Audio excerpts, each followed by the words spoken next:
Welcome to Speak the Truth. My name is Gary Johnson with BlackMenInAmerica.com. Today is April 24th, 2022. And before we turn it over to Mr. Harold Bell, Chris Johnson, and Lawrence Lucas, I want to talk about AARP. What can I say? AARP has been under the gun for not being aggressive enough, particularly when it comes to scams for seniors. And other people on the show can talk about this, but now I've been getting, so after being contacted by me and Mr. Bell and some others, I'm sure, they seem to have gotten on the bandwagon and a little more aggressive in trying to help seniors out with seminars and things like that. So I probably should roll to the video. What do you think, Mr. B? Roll to the video? Okay, let me set this up. Okay, go ahead. Yeah, it's Sunday and it's Speak the Truth. And one of the things that I am really overwhelmed, and I say you never know who's listening to you. And I was having some problems with scams, with dental insurance, with Geico, my bank. And so I called AARP, man, where I'm a member, and they're evidently seniors our age, they carry AARP, but there was no place that you could turn to for fraud. So when I called the people at AARP, they referred me to this one guy, and he said, Mr. Bell, he said, I'm a volunteer. There's nobody here but me. I said, you mean to tell me that we got these many seniors that are being scammed for millions and millions of dollars? I didn't realize it was billions at the time. And you don't even have a fraud unit? He said, no, sir, we don't. So he said, so he referred me to somebody else that didn't make any sense to me. So I said, man, you know what? I'm gonna have to start talking about that. And I brought it up on the show early last year and stayed on it, because not only did I get fraud, get scammed by my dental insurance, my bank, I thought the fraud, scams all around. And then my doctor is going to become a part of it. Dr. Peter Swaby, he not only became a part of it, man, but he allowed another insurance company to come in and piggyback off my insurance, Medicare, that I've had for the whole 20 years that I was with him. And then he could start charging me $174 a visit. I said, oh, no, this ain't right. So when I went back to him, I guess he didn't like the way that I approached him, but I brought it to his attention, man, you're part of a scam. Why would I bring Kaiser Permanente over Medicare? Why would I fix something that's not broke? And why would I leave my wife in Medicare and go to Kaiser Permanente? I said, this is your fault and whoever works for you. Well, evidently, he didn't like that approach, and he dismissed me and my wife from his practice.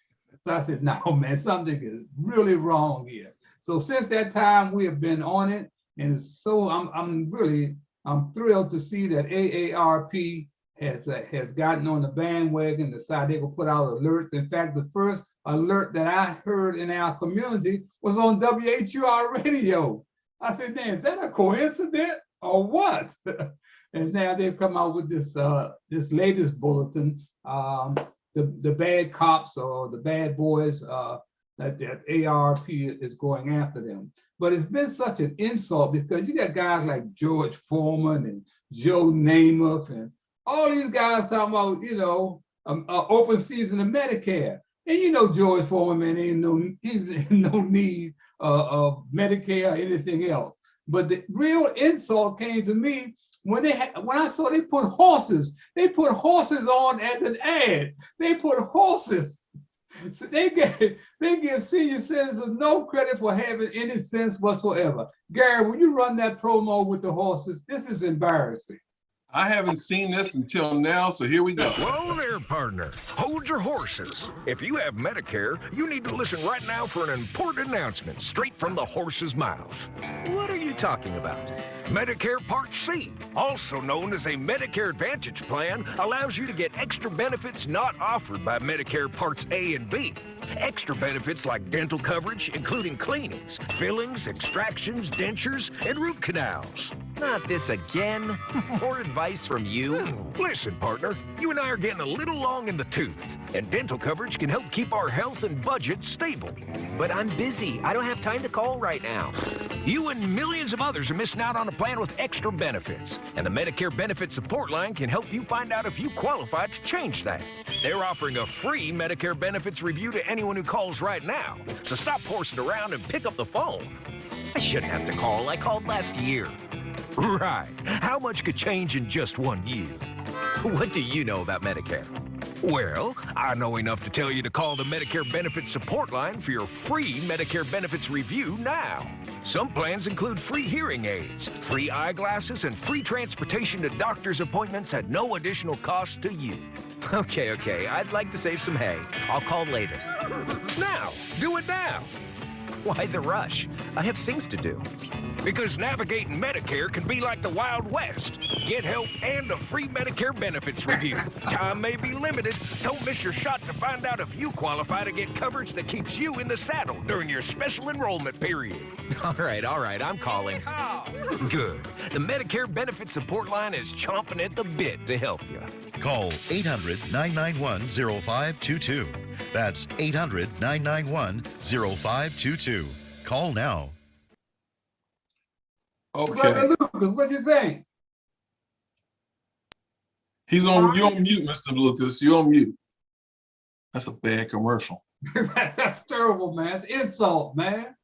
That's an insult. That's an insult to Mr. Ed. Yeah. That's what that's based on. I was going to say it was an insult to horses. Yeah, that's an insult to Mr. Ed.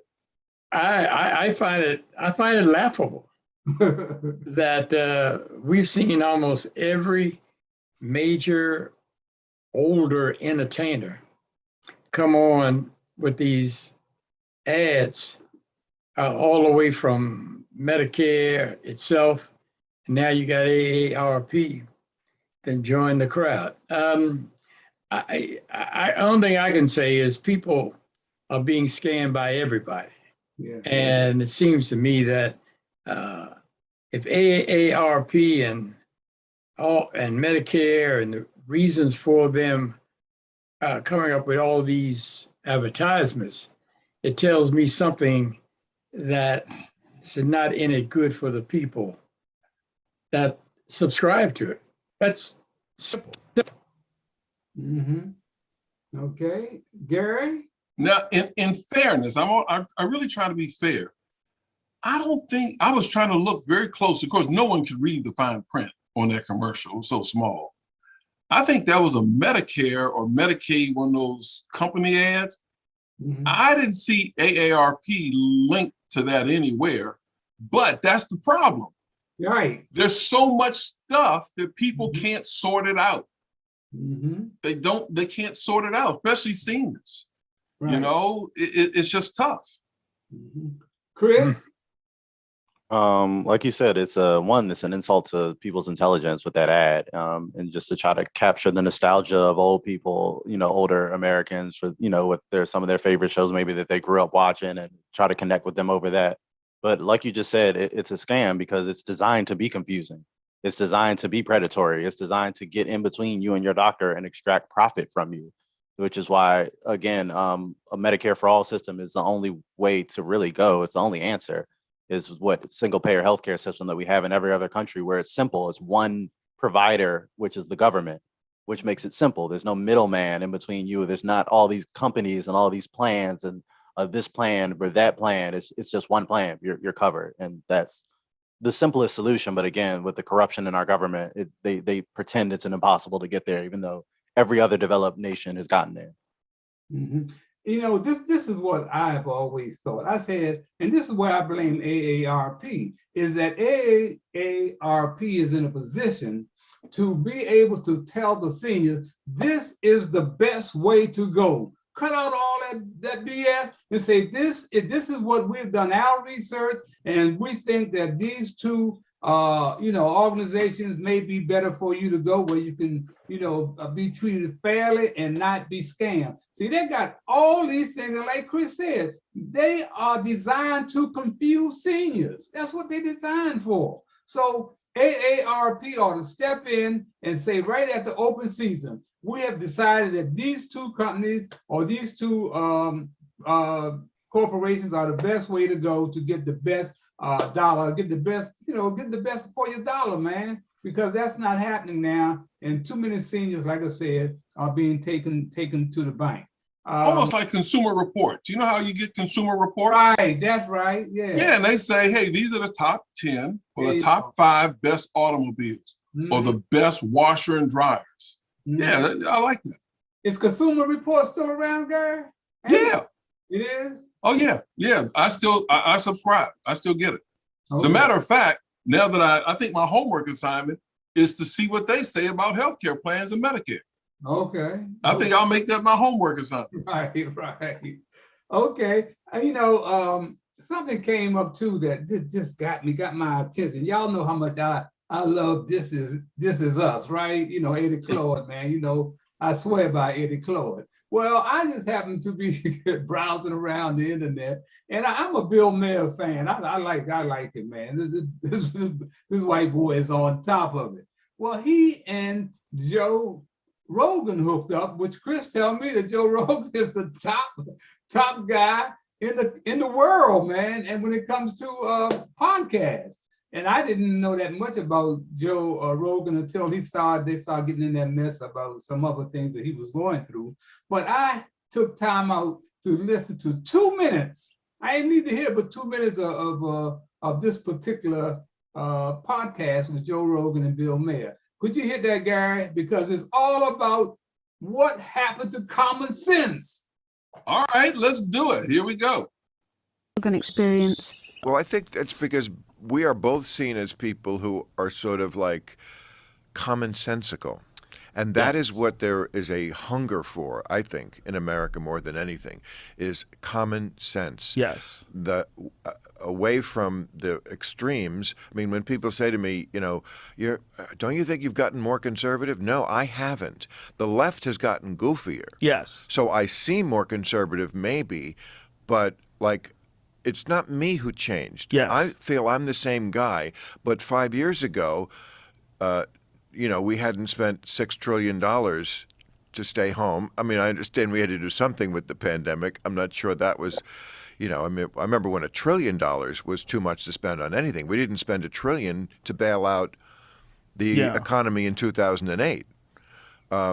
So we didn't do that. 5 years ago, no one was talking about abolishing the police. There was no talk about, pregnant men. I mean, there was just looting was still illegal. Right. Isn't that crazy? Have I changed? No, because if someone had said 20 years ago, I'm not sure looting is a bad thing, I would have opposed it then. Yeah. So I haven't changed. But that, I think, is what there is this hunger for, is this sort of common sense. Centrism is such a wishy-washy word, but that's sort of what it is. Some people lean a little more to the left, a little more to the right. Sometimes it's issue by issue. But just, I'm always saying to the Democrats, just don't be the party of no common sense. And you will be surprised at how much amazing success you will have, as opposed to what's going to happen, which is they're going to get their ass kicked in November. Well, people like you are very important to people like me because you represent what means. Those 2 minutes right there says it all. Whatever happened to common sense? Just like he said, if the Democrats just use a little common sense, man, they'll have more success. He said, and I've been saying that forever, man. I give nothing for my street sense, my common sense, and the little book sense that I got. But man, common sense is the key, man, to it all. Anybody pick up from there? Okay. Common sense ain't that common.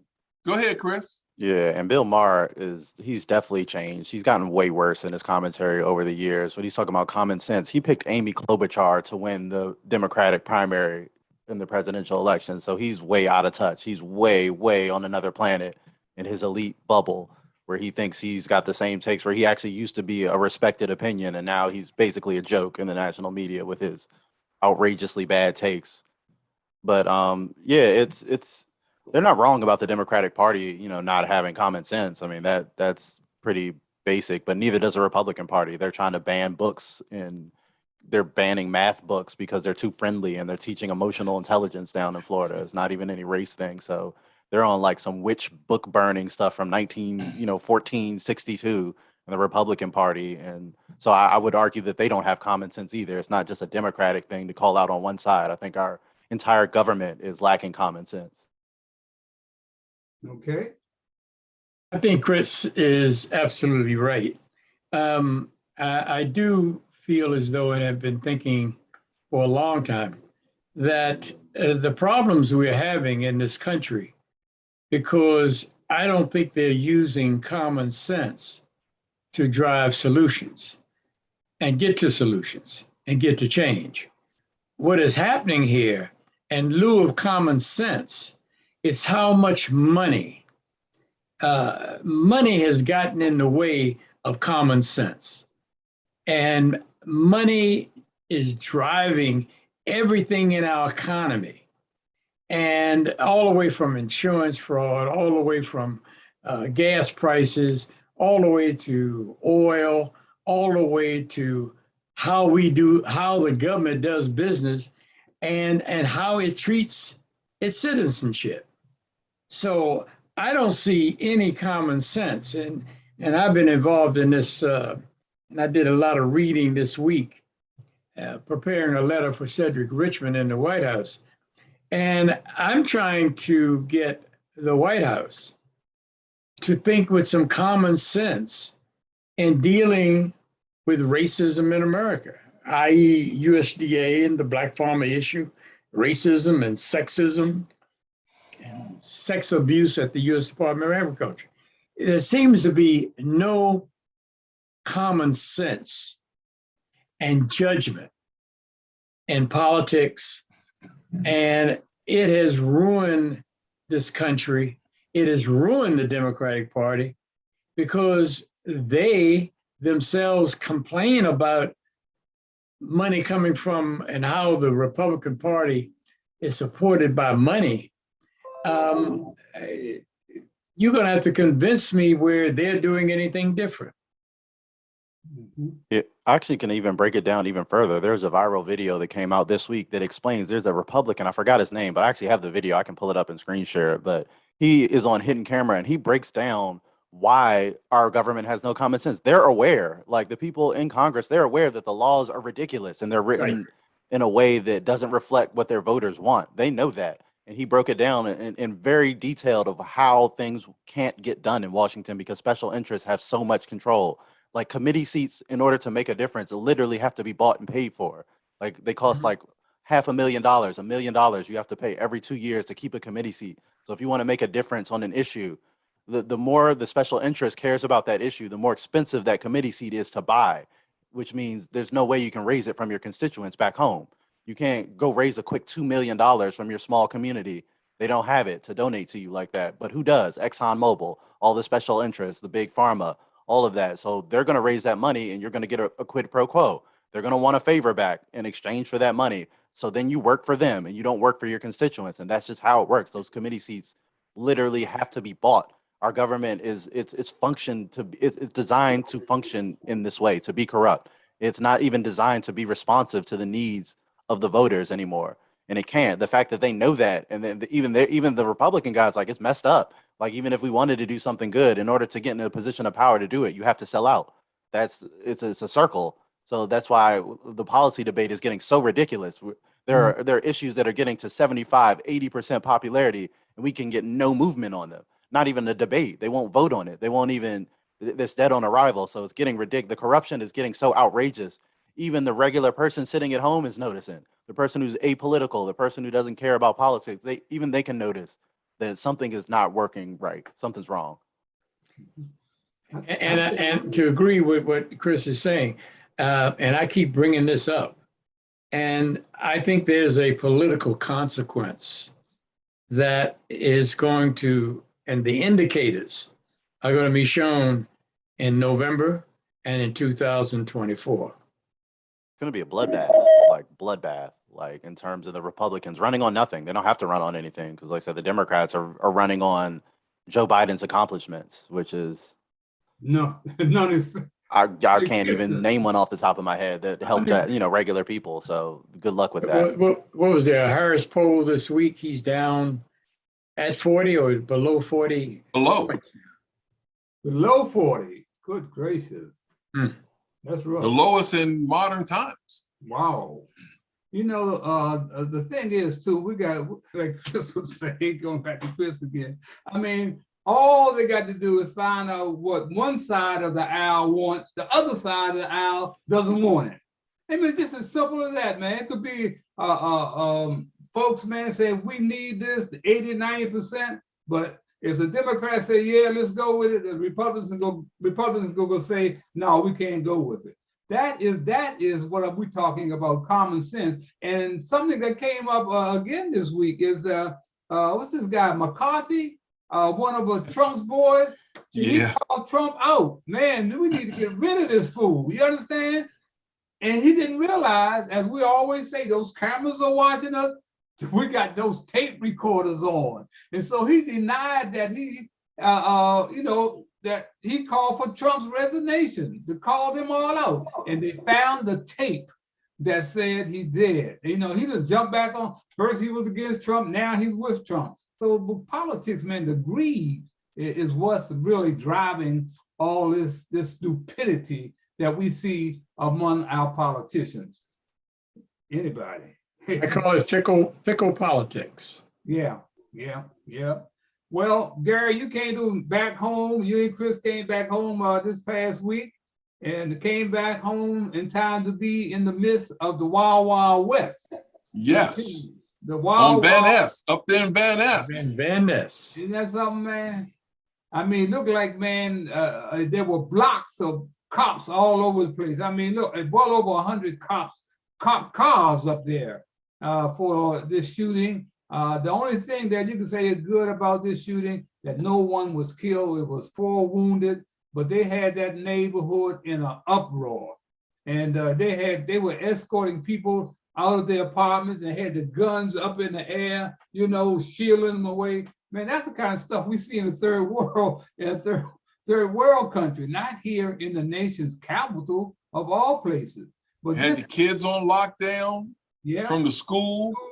And I saw this morning on the news that apparently the gunman was releasing video from his point of view when he was doing the shooting. Wow. Yeah, so they said, they put a precursor there, said, we warn you, this footage is very disturbing. But like you said, thank goodness no one was killed. One lady said showed her arm was pierced, her clothing was pierced, but these shootings, but in this country, shootings are like a dime a dozen in these shootings, mass shootings. And for other countries, we seem to be I don't know what our fascination with guns. I'm not quite sure what it is. Well, the fascination comes from the fact of availability. Well, yes, very easy. Anything that you can get easy, it's easy to become fascinated with it if you can fulfill that fascination by just going down to a gun shop or going to a convention that sell guns and buy them, as well as the black market furnishes probably millions of guns to our communities on a year-to-year basis. This again gets back to fickle politics. It gets back to why the country is going in the direction it's going, because you would think that with the Congress now controlling both houses, that they would get a bill through Congress that would in fact make sure that these guns, these illegal guns and ammunition is not out there for crazy people. Background checks, that's a farce. So that's what you have. That's our politicians, and that's our politics at work. And we're paying a heck of a price, especially the Black community. Right. Yeah. Well, you know, Gary, we were talking before we came on the air today. You were talking about you never know who's watching you. You never know. Just like this AARP really blew up. You know, there are people listening to us all over the country because this show goes all over the country eventually. And Gary just home for a week or so and standing out in the parking lot trying to get something done about his automobile or anything. And there was this guy that approached us. Tell us that story, Gary, because those are the kind of things that happen, man. Like I said, that's why you always got to be on your P's and Q's, man. That's why I say speak the truth. And that's what we got to do, man, to continue to try to bring about some change. Once a month, I look at the analytics for the show. And it's fascinating that, for example, almost every state in the union will have a little bar when I look at the analytics for people who see the show. Now, recently, I think the last couple of shows, more people in California. I think it was California, North Carolina, the DC area was like 5th, but all the way to Hawaii, where people are watching this show. So anyway, back to your point, I was standing in the parking lot of an auto shop, and an older white gentleman came up to me and he said to me, "Hey, are you in broadcasting?" And I said, "Well, you may have seen me on the internet." And he says, "Okay, yeah, you're the guy." And he said, "You speak to me with that show, you know, you speak the truth." And that's why somebody like me would have something in common with somebody like you. And I kind of took a deep breath and I'm thinking, what does he mean by somebody like me? Here we go. And then he unzipped his sweater and he showed a long scar in his chest. And he said, "I was on your website and you were talking and I noticed you had articles and videos on homelessness and caregiving and hunger in America." He said, "I've been working for 36 years. He said, but I had a heart problem and I had to have surgery and I was out of work for 6 months. And when I was out of work, I had $30,000 to my name in savings and a short-term insurance policy, disability, worth $6,000. He said, and I've been in my house for 29 years. He said, and I was out of work and I lost my house. He said, almost after 30 years, but I lost the house. They foreclosed and they took it. And I blamed my wife. And I wanted to I just lashed out at her. And my kids had to get involved and protect me, keep me from her. He said, and then I started thinking that God spoke to me only 2 times in my life that I know of. The first time was when I was on that operating table. And the second time was when my kids were standing and blocking me from approaching and getting to my wife. He said, and that's when I realized it's just stuff. He said, and what you all are doing and what you're doing, because I saw your interview with Mildred Muhammad, the ex-wife of the DC sniper, and she was talking about all different forms of abuse. And I realized that even though I didn't lay hands on her, I probably have abused her over the years in different ways. And I just didn't know it was abuse. He said, so all I'm telling you, man, is keep doing what you're doing because you speak to me. I'm a 60-some-year-old Trump supporter. And here I am watching videos by a guy who runs Black Men in America and speak the truth. He said, but you know what? You speak to me. And I put that on Facebook and I told people, I said, you know what? We need to give everybody, we need to cut people some slack. I have this rule that I learned from Doc Semper. And the rule is, I call it Gary's good person rule. Everybody I meet is a good person until conclusively proven otherwise. But outside of that, I don't care how you look, what you do, you're a good person, you get the benefit of the doubt. And so that guy really moved me. And so I told him, I said, hey man, thank you for sharing that. But it just goes to show you the power of the internet and that we probably have more in common than we do differences. But then that gets to the common sense thing. Yeah. Common sense ain't that common. Great story, man. That's right. Great story, man. You know, when I think about, when I look around and we see what's going on, I was just thinking about, there used to be a magazine out of Rochester, New York called About Time Magazine. And I used to write for them for several years. And it was owned by a Black a family, a man and wife, Carolyn and Jim Blunt. Did a heck of a job. I did stories, they wrote stories on me, but they folded and went out of business.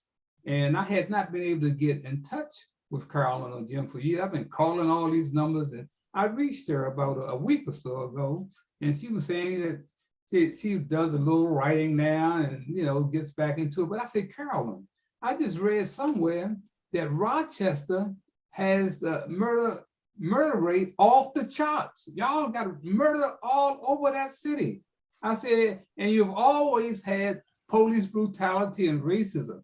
She said, Harold, little has changed in Rochester and around the country. It has gotten worse. And she's absolutely right, man. So I said, Carol, you got to come on the show one Sunday on Speak the Truth. And we got to talk about this, because you're right in the middle of the war zone.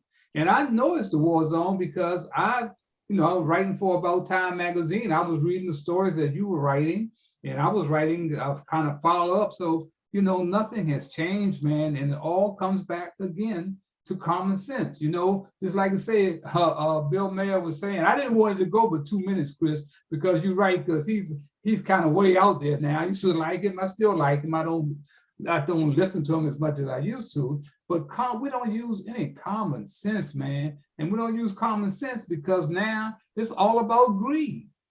You know, it's like people are running into stores and knocking all stores, just like in broad daylight. Nobody cares anymore. So where do we pick it up from here? And as I go on and go into the next phrase, I was watching television this morning, watching the news, and it man, it's these same old guys. We keep talking about Al Sharpton, how he pimps the Black community and what he has done over the years as far as coming pimping us. We got a guy by the name of Bob Woodson, man. I know, Lawrence, you already told me you know about it. And Gary said he knows about it, but he is the founder of the Woodson Center. And he's a Republican. I ain't got nothing against a Republican, Democrat, or anybody else. But he's not a good person. He has hustled the Black community forever. I was on his first board of directors when he started the Bob Woodson Center. And right away, man, I peeped him. I said, this guy is not doing anything but hustling us. And I moved away from him. That's 20, 30 years ago. And he's still out there getting money. And he founded Lines of Concerned Black Men, which is one of the worst groups you ever want to be a part of when it comes to talking about helping out people. You know, Tyrone Parker and all that crew. Yeah, I'm talking about Sidney Davis. They ran you out of there.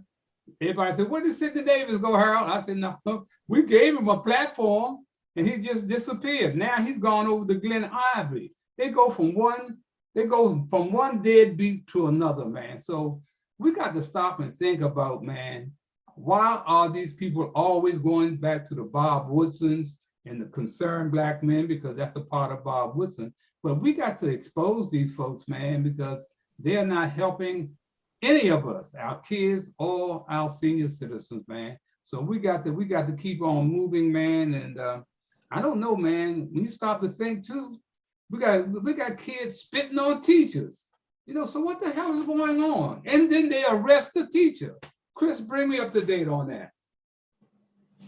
I didn't hear that particular story, but I mean, you said, I don't know how the teacher would be arrested for that, but I don't see that. But I mean, there's a lot of issues. Teachers not getting paid enough, so I could see how one could snap. But you know, given an easy situation when you're stressed and underpaid, and you have to look out for 30 kids, and you know your wage hasn't gone up, and they're trying to bust your unions and all of that. But and then obviously on the kid side, there's not a lot of people forget about childcare. Of, you know, when parents have to work 2 or 3 jobs, like who is going to watch the kids? And then childcare is also expensive, so a lot of kids are just left to their own devices when they go home. There's not that guidance. There's not that, you know, that oversight. They're just kind of just left to their own devices, because again, it goes back to the economy. We built this system that doesn't work anymore.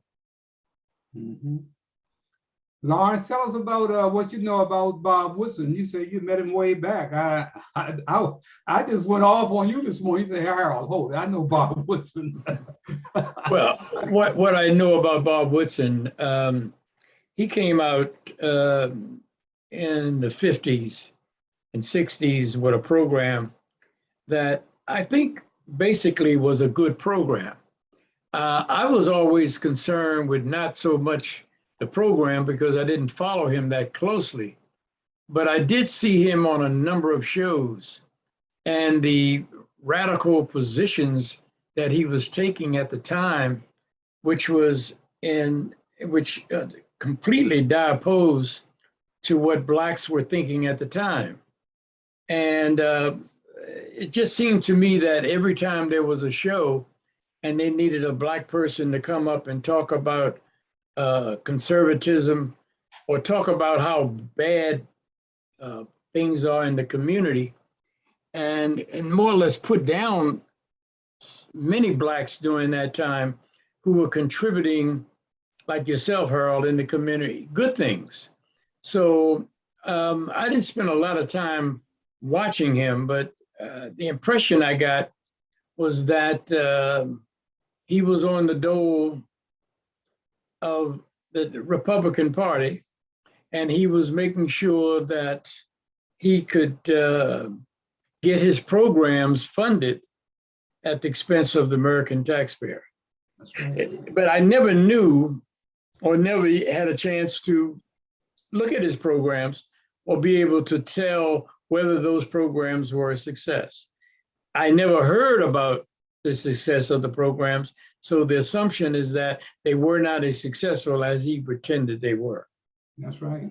That's right. Well, it was the 60s, just to clear that up, when he started and got his foot in the door as far as reaching back, call himself reaching back to the community, because I was there up close and personal, and I peeped him right away, and I walked away. And the only reason I called him several years ago, because a good friend of mine, Reverend Thomas, who said, begged me, he said, Harold, call Bob, man. You know, he knows you all about. And I said, man, I don't think so, but I did.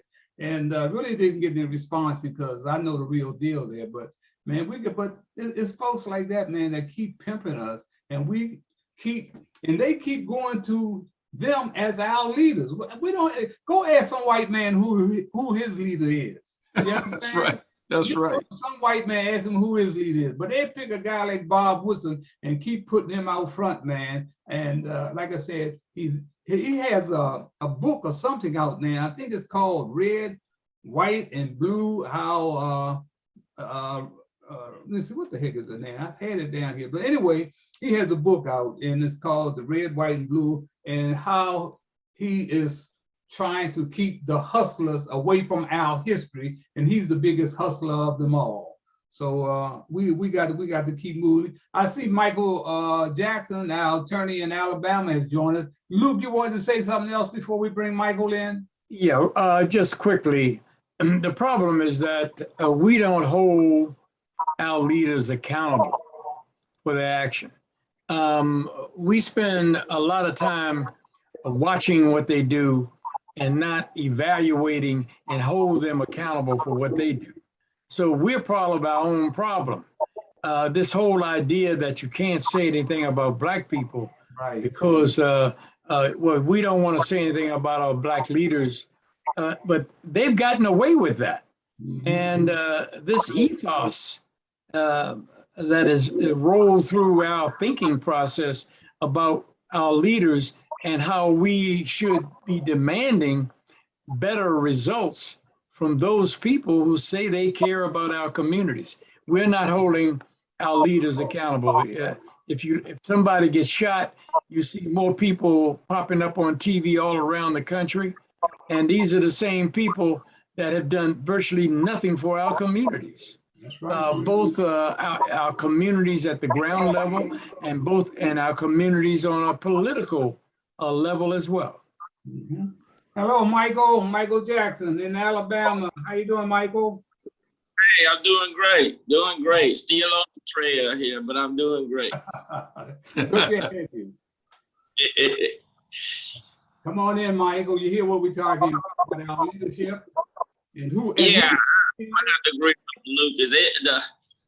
The problem is this has become an industry for some of these so-called black leaders, and they get rich at the expense of a lot of other folk, the community and that type of thing. They're getting rich off this stuff, where they pop up all over the country. And they are so-called leaders because that's what they being designated as. And they done made an industry of this. You ask them what their job is, they couldn't tell you, but they getting rich. What is your job, man? What's your job? And they couldn't tell you other than a so-called leader. So I'm gonna have to agree 100% with Mr. Lucas because y'all would be amazed, or maybe well, y'all wouldn't be, but how much they charge sometimes to come into a community and speak 5 minutes about the problem in the local community, and they hop on that plane and get out of town. I mean, they don't even speak long on it, and they leave real quick. And sooner or later, though, sooner or later they get in trouble. Yeah. And then you find out who these folk really are. So anyway.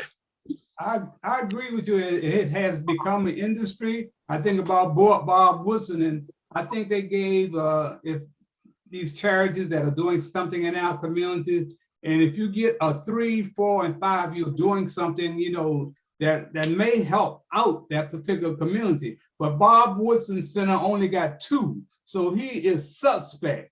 You know, you think about a guy like Jim Brown with the Murray Ken program. He turned out to be a hustler, and he ended up hustling well because he got $50 million from the Trump organization for a Murray Ken program. Jim is he's you know, he was a friend of mine, but he's a hustler, man. That's what they're all about. They have made this an industry, man, and that's where we are. One other note I wanted to ask you guys. I read where there's a governor in South Dakota named Kristi Noem. He wants to return prayer to schools. Does he have any chance of returning prayer to school? I don't care who. Michael? Well, I'm gonna say yes, even though for the last, I don't know how many years where they took prayer out of school, but I do think that in this environment he can. I mean, I'm all for prayer in school, so but in this environment I think he can with the courts and that type of thing, whereas just a few years ago he wouldn't have been able to. But I do think now with the atmosphere right now they can do that, and where they will be able to do it through the courts in the end. Right. Okay, Chris? My only question for the senator would be, is that only okay for Christian prayer, or is he going to be okay if a Muslim kid breaks out, the Quran and starts praying? Or it always seems to be like the Republican Party wants to turn America into like a Christian Saudi Arabia, where we have like an official like religion, when I thought the whole point of America was like freedom of religion. So that's always like a weird agenda for me to kind of like force prayer. Like no one's outlawed, I mean, maybe prayer in school, but no one's outlawed Christianity. Like they always seem like that they're persecuted, even though Christians are like the most common, most, religion in the United States, where most people in power claim to be Christian. And so it's always been weird to me, the victim complex of like, they won't let us pray in schools. They won't let Christians be Christians when there's Christian churches on like every block. And, it's just a weird thing when the freedom of religion thing only applies for their religion. Okay. Luke?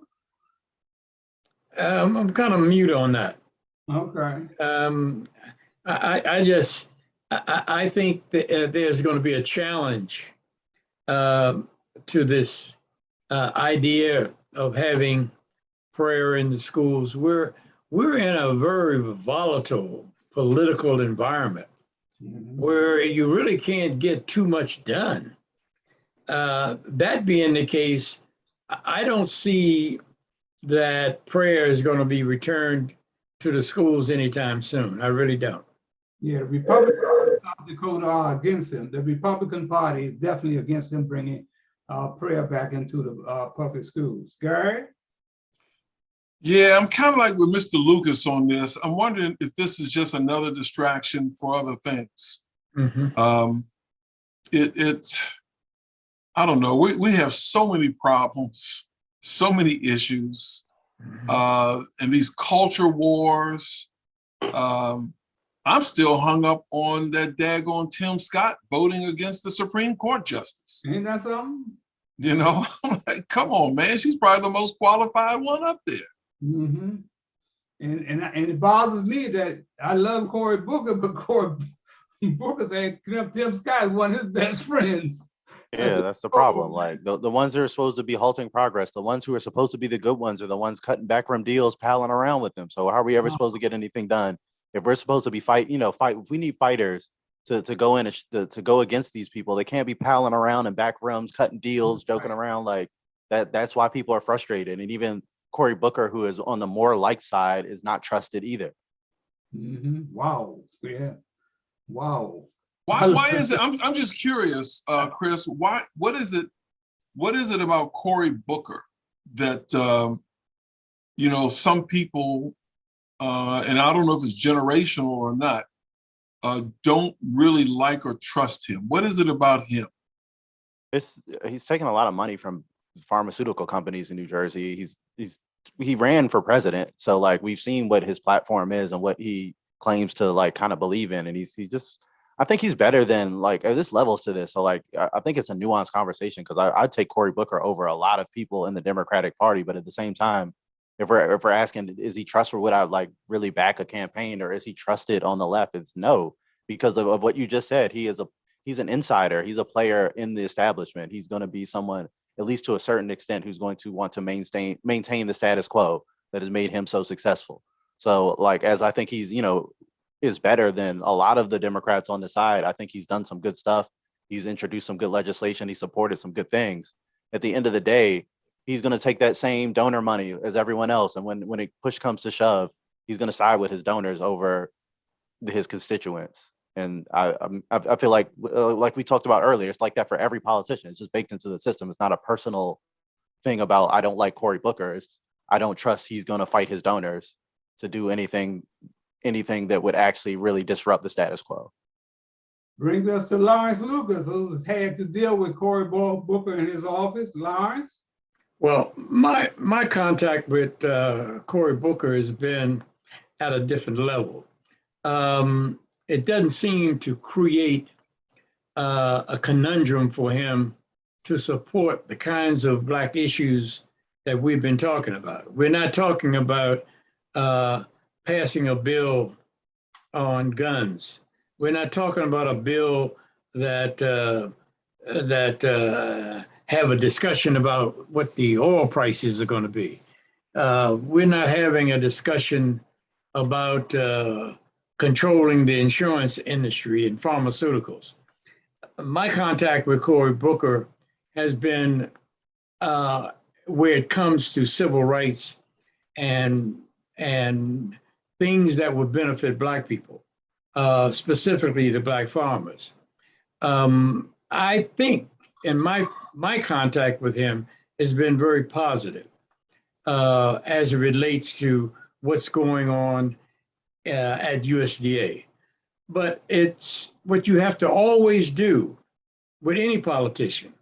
You have to always make sure you hold that individual accountable. Amen. You can't become too comfortable with what he did yesterday. You have to become comfortable with what he's going to do today and what he's going to do tomorrow. That's the problem with politics, and that's the problem with politicians. So I would have to say at this point in time that his support of Black farmers, because he said he would fall down on the sword if they didn't have the Black Farmer Bill and Buy Better Back bill. However, the boys on the Hill and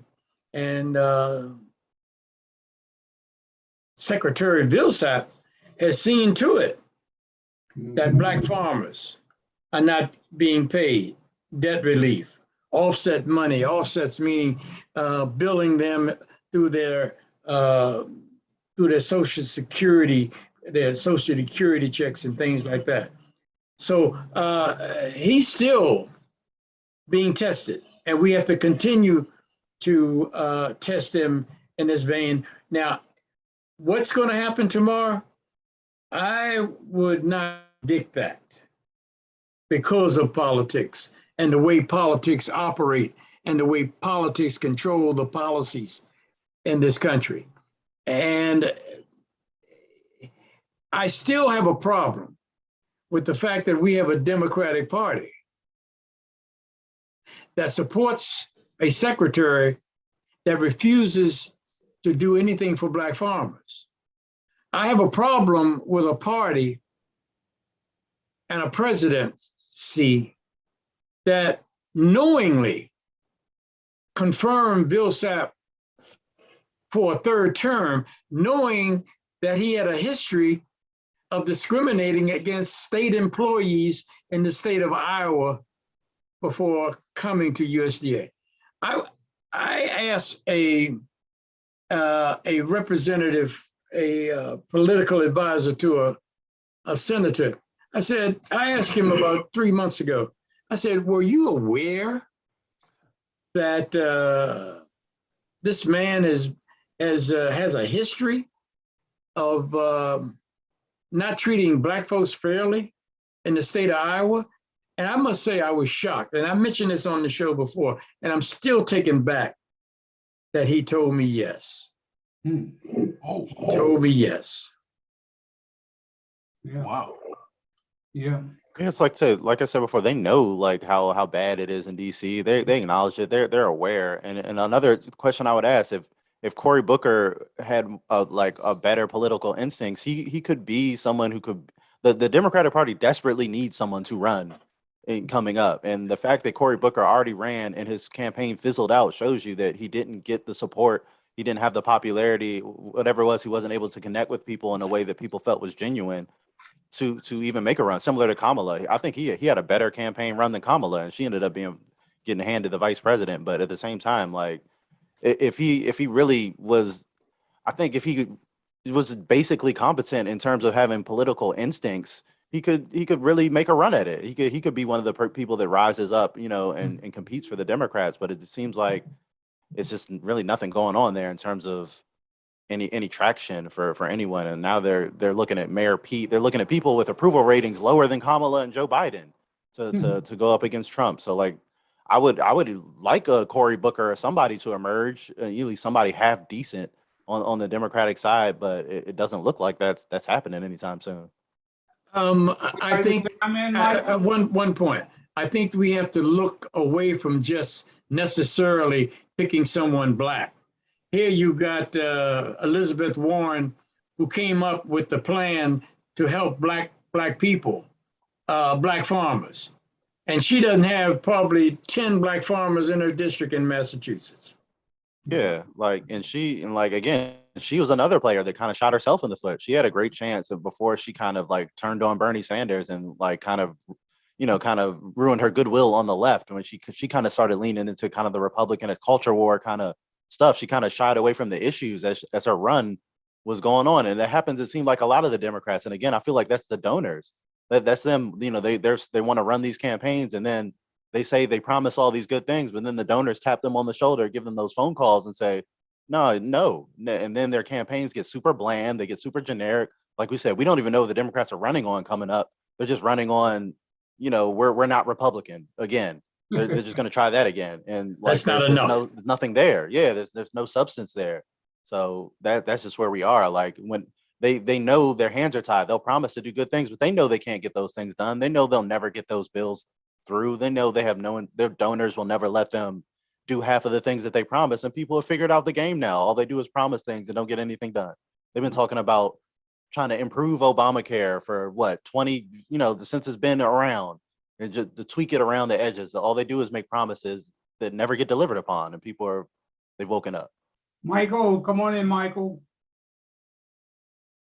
Yeah, I'm gonna have to agree with CJ on a lot of this. The Democrats have a lot of problems. One is messaging. That's the problem. That's one major problem. Nobody knows what they stand for. And then the second thing is who are the Democrats really gonna run for president in the future? It's kind of scary.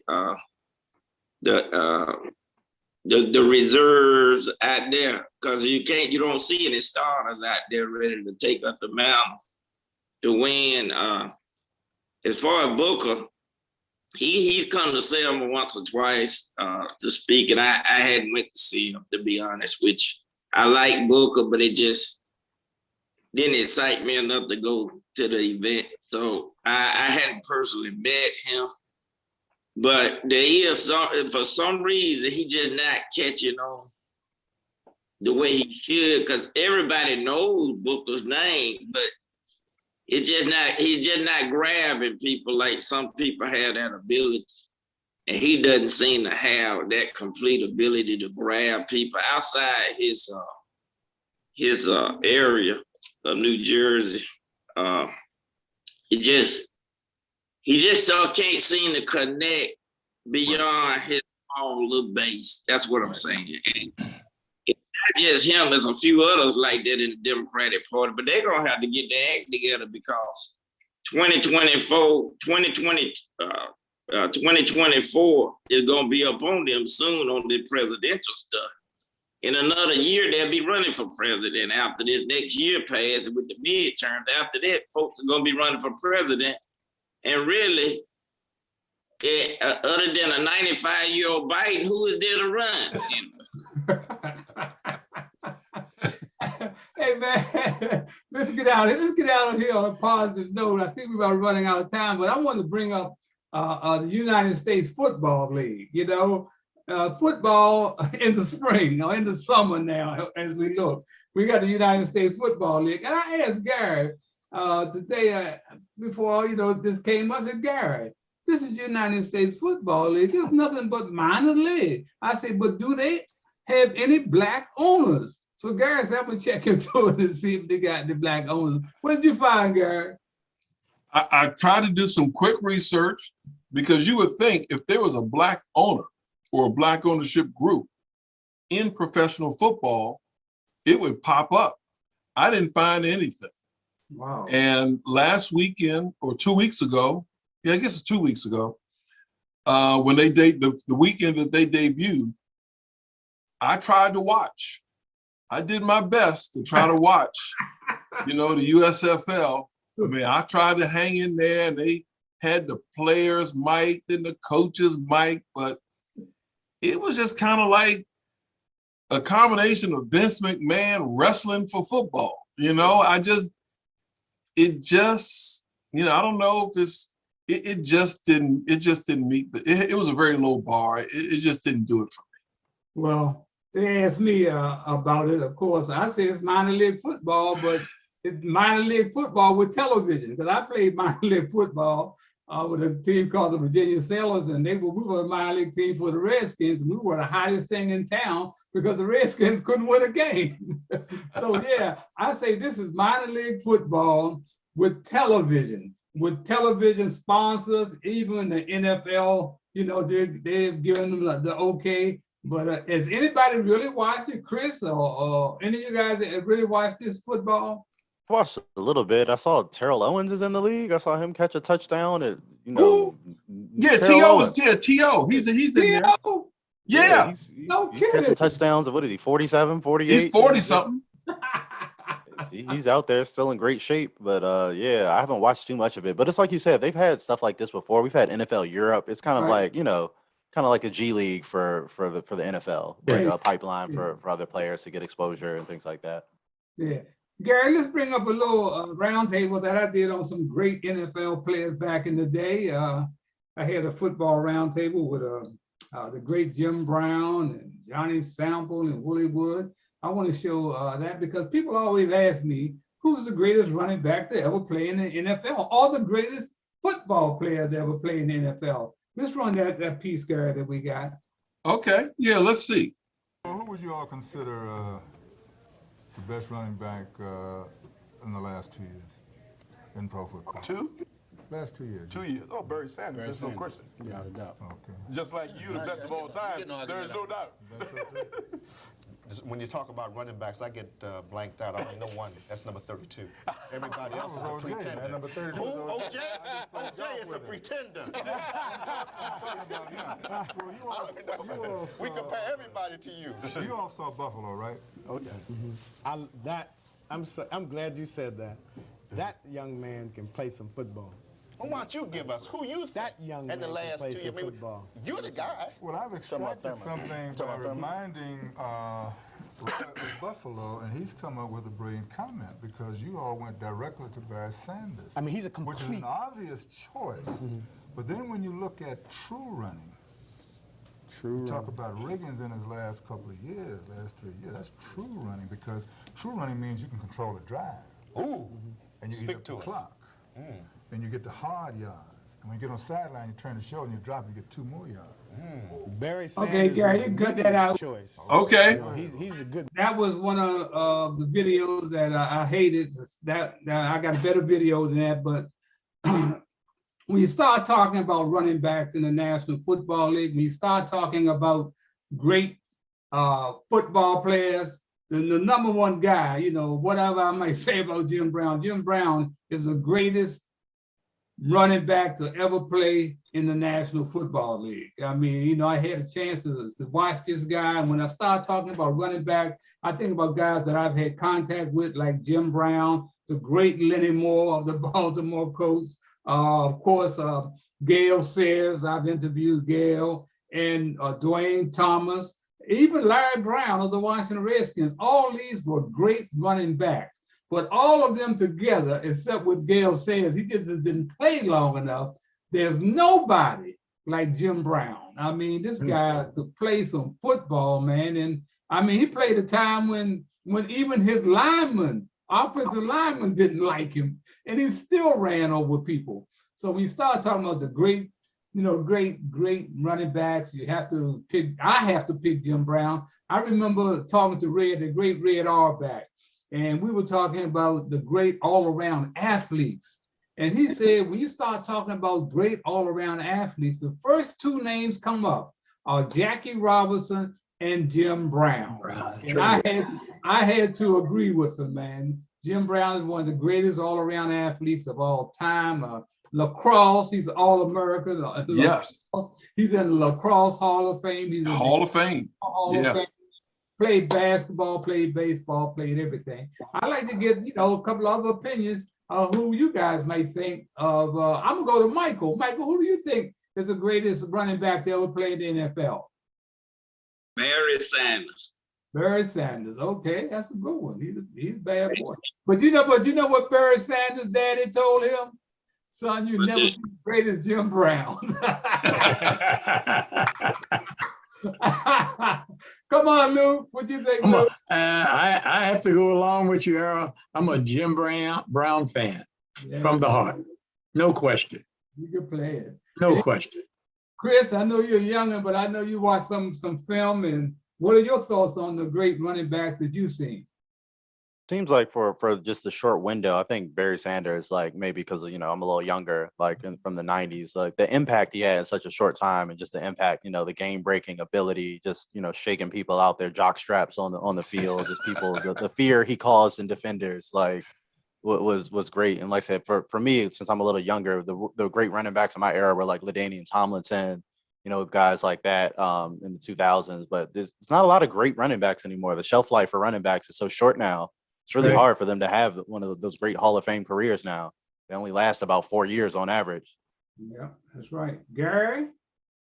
It's really tough because if I look at the film, I'd have to go with Jim Brown. But then I also think about people that I stood out there at RFK, watching come in and play against us. Eric Dickerson, that straight up running style.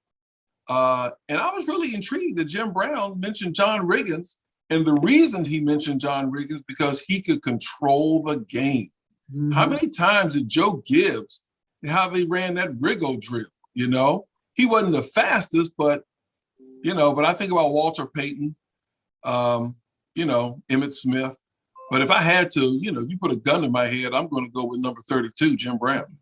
Yeah, I tell you, a brother that, I was close to, and I think he should be in the Hall of Fame.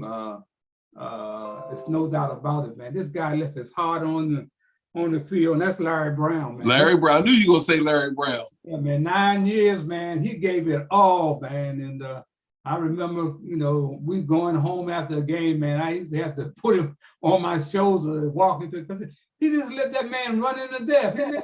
George Allen ran him to death. Ran him to death, man. And they haven't put him in the Hall of Fame, but I have to give my nod to him. He deserves to be in the Hall of Fame.